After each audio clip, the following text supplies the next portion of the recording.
ये श्रवण, तुम बहुत फड़फड़ाते हो, अपने आप को बुद्धिमान बताते हो, अपने आप को सक्षम बताते हो, हर तरीके से परिपूर्ण बताते हो। तुम्हें किसी भी प्रकार का आरक्षण नहीं दिया जाएगा। अगर तुम्हारे अंदर क्षमता है तो साबित करो, इस आरक्षण की रेखा को लांघ कर। अगर तुम इस बुद्धि पर बैठ सकते हो, उस कुर्सी पर बैठ सकते हो तो बैठो, तुम्हें मिल। दोस्तों, खान सर का एक वीडियो क्लिप बहुत तेजी से वायरल हो रहा है। ये वायरल इसलिए हो रहा है क्योंकि यूजीसी कानून में जो है सुप्रीम कोर्ट ने रोक लगा दी है और इस पर ये डायलॉग एकदम या उनकी बात एकदम सटीक बैठ रही है। क्या कहा है खान सर ने, पहले ये सुनिए। ब्राह्मण कितने परसेंट है? बहुत कम है। कोई नियम कानून लगा के आप सोचिए ना, थोड़ा उनको कुछ कर दें। उन्हें पता है कि नियम वो आप बना देंगे ना, जाएगा ऑफिस में और ऑफिस में वहां वही बैठे हैं, करा। सुन लिया, खान सर ने कहा इस देश में ब्राह्मण सिर्फ 3% हैं और इन पर कोई भी नियम कानून लागू करके दिखाओ, नहीं लागू कर सकते। क्यों? क्योंकि आप चाहे थाना चले जाइए, कचहरी चले जाइए, कोर्ट चले जाइए, डिस्ट्रिक्ट कोर्ट जाइए, हाई कोर्ट जाइए, सुप्रीम कोर्ट जाइए या जाइए किसी भी विभाग में, आपको सर्वोच्च कुर्सी पर बैठा हुआ अगर कोई भी व्यक्ति मिलेगा तो ज्यादातर ब्राह्मण होगा। और ये यूजीसी जो बिल पे रोक लगाया सुप्रीम कोर्ट ने, अब एससी, एसटी और ओबीसी वर्ग के कुछ ऐसे लोग जिन्हें लगता है कि आरक्षण और कानून की विषमताओं पर इन लोगों का जन्म सिद्ध अधिकार है। लोग सड़कों पर उतरकर विरोध दर्शा रहे हैं, निर्दोष प्रदर्शन कर रहे हैं। करना चाहिए, सबका संवैधानिक अधिकार है, सबका अपना विचार है। लेकिन ये जो खान सर की जो क्लिप वायरल हो रही है, इसको लोग पूरा नहीं सुना रहे हैं, इसको लोग पूरा नहीं दिखा रहे हैं, इसका पूरा परिप्रेक्ष्य नहीं समझा रहे हैं। इसका पूरा वीडियो क्लिप मैं आपको बताता हूं। खान सर ने अपने क्लास में एक समय शिक्षा के महत्व पर बोल रहे थे और हम लोग जब शिक्षा के महत्व पर बोलते हैं तो डॉक्टर भीमराव अंबेडकर जी की एक वो लाइन जो अक्सर हमें याद आती है कि शिक्षा उस शेरनी का दूध है जो पिएगा वही दहाड़ेगा। समझे भाई? हाँ, तो खान सर भी शिक्षा के महत्व को ही समझा रहे थे और वो बता रहे थे कि समाज को, किसी भी समाज को विकास के लिए जरूरी है शिक्षा। अगर आप चाहते हैं समाज में सम्मान पाना, अगर आप चाहते हैं गरीबी से बाहर निकलना, अगर आप चाहते हैं जातिगत भेदभाव के दायरे से बाहर उठना, तो हां, आपको एक टैबलेट की जरूरत है, एक दवाई की जरूरत है। उस दवाई का नाम है शिक्षा। जिस दिन ये समाज शिक्षित हो जाएगा उस दिन सारी कुरीतियां, सारे भेदभाव, सारी ऊंच नीच वाली भावनाएं खत्म हो जाएंगी। शिक्षा के महत्व को समझा रहे थे। और हां, अब जो लोगों ये एक रोना रो रहे हैं, अब आपको हम बता दें और इसको बहुत ही गंभीरता से समझना। मैं किसी जाति के खिलाफ नहीं हूं, मैं किसी मजहब के खिलाफ नहीं हूं, मैं किसी संप्रदाय के खिलाफ नहीं हूं, मैं किसी के खिलाफ नहीं हूं।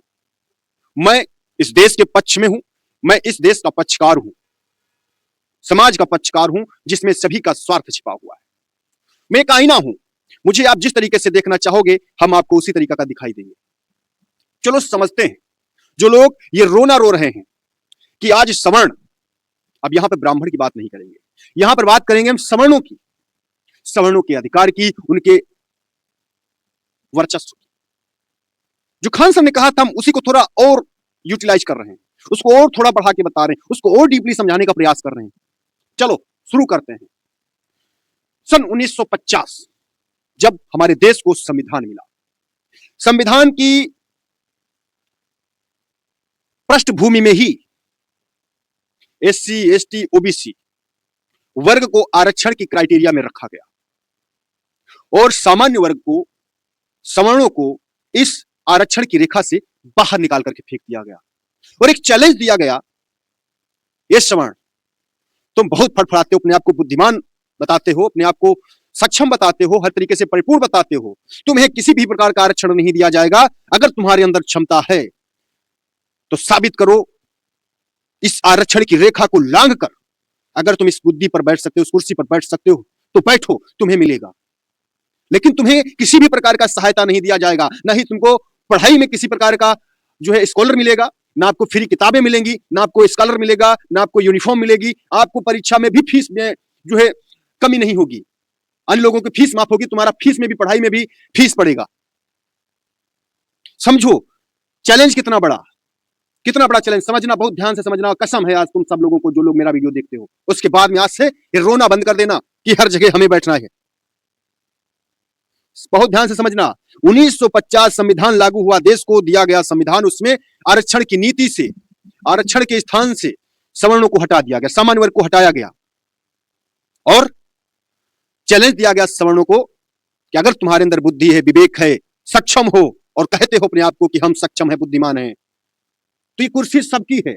इसमें एक आरक्षण जीवी को भी पहुंचने का अधिकार है और प्रूफ करना होगा तुमको अगर इतने नंबर आते हैं, तुमको अगर इतने नंबर आते हैं तो ये व्यक्ति पहुंच सकता है और ये व्यक्ति पहुंच सकता है। तुमको इन सबको आगे निकल करके जाना है। अगर पा सकते हो तो पालो। अब सवर्णों के पास सारे रास्ते बंद, किसी भी प्रकार का सहयोग नहीं। और सवर्णों ने सोचा, सवर्ण का हर व्यक्ति, आज हम लोग मानसिकता ही लेके पैदा होते हैं कि हमें किसी चीज की आवश्यकता पड़ेगी तो हमें खुद से छीनना है, खुद से पाना है, खुद से मेहनत करना है। हमें किसी का सहयोग नहीं मिलेगा, हमें कानून का सहारा नहीं मिलेगा। हम दिन रात एक कर देते हैं, मेहनत कर देते हैं, पूरी लगन झोंक देते हैं, पूरी जिंदगी झोंक देते हैं, पूरी जिंदगी दांव पर लगा देते हैं। सोचिए, सोचिए, जब मैं विद्यालय में दाखिला लेने गया, छोटे बच्चे का जब प्राथमिक एजुकेशन में जब हम एडमिशन कराने गए, तो ना तो हमें वहां फीस में छूट मिला, ना ही हमें पुस्तकें फ्री मिली, ना ही हमें यूनिफॉर्म फ्री मिला, ना ही हमें स्कॉलर मिला। हमने जितनी भी डिग्रियां, जितनी भी शिक्षा अर्जित करी, अपने बल बुद्धि और ज्ञान बुद्धि विवेक के आधार पर जो है वो करी। उसके बाद जब आता है कि जब आप कहीं भी एक वैकेंसी निकलती है, वहां पर भी अन्य समाज के लोगों को, किसी को बिल्कुल जीरो, किसी को 100 रुपए, किसी को 200, लेकिन सवर्णों के लिए उससे भी 2 गुनी कीमत अदा करके उस फॉर्म में अप्लाई करना पड़ता है। यहां भी भेदभाव खत्म नहीं होता, कंपटीशन होती है, कंपटीशन में भी आरक्षण, मेरिट लिस्ट बनती है, वहां भी आरक्षण। और इन सारे चैलेंजेस को पार करके तब वो सवर्ण व्यक्ति, जिसको आप कहते हो ना, वो लास्ट बेंच पे मिलता है, सबसे प्रथम व्यक्ति पर बैठा हुआ व्यक्ति, उसके त्याग को कब याद करोगे? आज आप भीम आर्मी के संस्थापक चीफ चंद्रशेखर रामन आजाद, आपको बहुत तकलीफ है कि हमारे लोग जुडिशरी में नहीं हैं, हमारे लोग पुलिस के आला अधिकारी नहीं हैं, हमारे लोग नेता मंत्री विधायक नहीं हैं। किसी ने आपको टांग पकड़ के पीछे खींचा है क्या? बताइए जरा। जब तुमको आरक्षण है, आज ग्राम पंचायतों तक में आरक्षण है, हर जगह सांसद तक की सीटें आरक्षित कर दी गई। और क्या चाहिए भैया? तुमको जबरिया इसे उठा के बैठा दिया, ये लो जज बन जाओ, अपने जाति वालों को न्याय करो। जब तुम्हारी दूषित मानसिकता है, तुम सुप्रीम कोर्ट तक को जो है चैलेंज कर रहे हो, जो देश की आत्मा है, तुम न्याय कर पाओगे? कभी नहीं कर पाओगे। समझना, यह हमने संक्षेप में बताया है, और विस्तृत चर्चा करना हो तो मैदान खुला है। और जिसको चुल्ल ज्यादा मची हो, जो लगता है कि बहुत बड़ा ज्ञाता है, जिनको तकलीफ हो रही है कि सवर्ण आज डीएम कैसे बन रहे हैं, डीएम कैसे बन रहे हैं, मंत्री सांसद विधायक कैसे बन रहे हैं। मंत्री सांसद विधायक की जनता बनाती है, लेकिन प्रशासनिक अधिकारी वो अपनी खुद की काबिलियत से, खुद की मेहनत से, खुद के त्याग से बनता है। और ये कोई भी बन सकता है, किसी को रोका थोड़ी गया है, किसी ने रोका है क्या? इतने आरक्षण होने के बाद अगर आप नहीं पहुंच पा रहे हो तो इसमें गलती सवर्णों की कहां है? कहां है सवर्णों की गलती? अब आप रोने लगोगे कि भ्रष्टाचार, कौन करता है भ्रष्टाचार? भ्रष्टाचार तो हर जगह है, हर गली मोहल्ले में, ब्लॉक से लेकर के थानों से लेकर के कोर्ट कचहरी तक हर जगह भ्रष्टाचार है। भ्रष्टाचार की लड़ाई भी भ्रष्टाचार से लड़ी जाती है, ये सच है। तो भ्रष्टाचार का जिम्मेदार सवर्ण है क्या? सिर्फ सवर्ण जिम्मेदार है? इस देश का प्रत्येक नागरिक जिम्मेदार है। ये जिम्मेदारी प्रत्येक नागरिक की है कि वो क्यों घूस देता है। लोग जब धराए जाते हैं तो ऐसे चीपो चीपो करते हैं, तो समझ में आता है। लोगों को लाखों लाख रुपए सरकारी वेतन मिल रहा है, उससे संतुष्ट नहीं है। कोई 2000 रुपए घूस लेते पकड़ाया जा रहा है, कोई 20,000, कोई 2 लाख, कोई 28,000, कोई 27,000। सबको भूख है और धराए जाते हैं तो कहानी बदल जाती है। तो भ्रष्टाचार ये देश में एक बहुत बड़ी सच्चाई है, लेकिन इस भ्रष्टाचार के पीछे सवर्णों को गरियाना, सवर्णों को टारगेट करना, सवर्णों की उपलब्धियों को कोसना, ये दर्शाना कि यार हर जगह तो वो बैठे हैं। कैसे पढ़े लिखे अपने आप को एडवर्ट कर कहते हो मिस्टर चंद्रशेखर आजाद? रावण जी, आपका रावण किसने रखा नाम? कभी तो सोच लो यार, कभी तो समझो। इंसान हो, एक इंसान ने कितनी मेहनत की है, कहां कहां उसने अपने आप को ठगा हुआ महसूस किया है। कहां कहां उसके अंदर इतनी दर्द भरे हैं एक सामान्य वर्ग के अंदर कि सरकारी सिस्टम जो बनाया गया तो उसको पहले ही मुख्य रेखा से बाहर कर दिया गया कि तुमको अगर पाना है तो अपने आप को प्रूव करना होगा, तुमको इन सबसे आगे जाना होगा। तो हमें अगर आगे बढ़ना है, हमें पता है कि हमें किसी भी व्यक्ति का सहारा नहीं मिलेगा, हमें किसी भी सरकारी सिस्टम का सहारा नहीं मिलेगा, इसलिए हम अपनी रात दिन एक कर देते हैं मेहनत करके।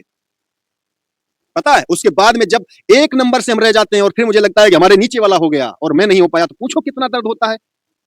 सीआरपीएफ 2013 एक नंबर से मैं बाहर रह गया था, एक नंबर से।